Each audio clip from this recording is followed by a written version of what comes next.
আজ সোমবার বিকেল 5টা নাগাদ নিমতৌড়িতে তৃণমূলের মুখপাত্র কুণাল ঘোষ সাংবাদিকদের মুখোমুখি হয়ে সন্দেশখালীতে মহিলাদের রাতে মিটিংয়ের জন্য ডাকা সম্পর্কে প্রশ্নের উত্তরে বলেন, এটা নিন্দনীয় ঘটনা, তবে এর কতটা ঠিক কতটা ভুল তা দেখা দরকার।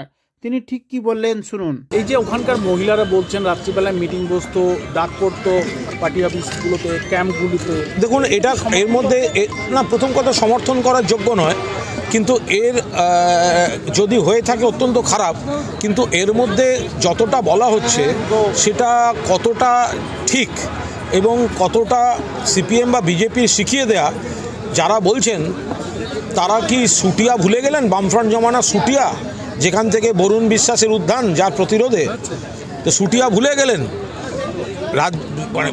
রাজ্যে এখন মহিলাদের সম্মানে, মহিলাদের নিরাপত্তায় পশ্চিমবঙ্গ দেশের সেরা, কলকাতা শহর দেশের সেরা।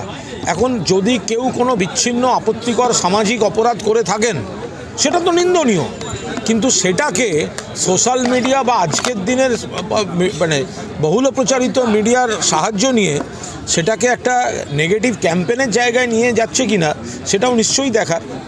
যাদের যা বলা স্পেসিফিক বলুন, একটা হাওয়ায় ছেড়ে দেয়। এখানে না, জানেন তো এই হয়, এরম বললেই লোকে একটা অত্যন্ত খারাপ ধারণা তৈরি করবে।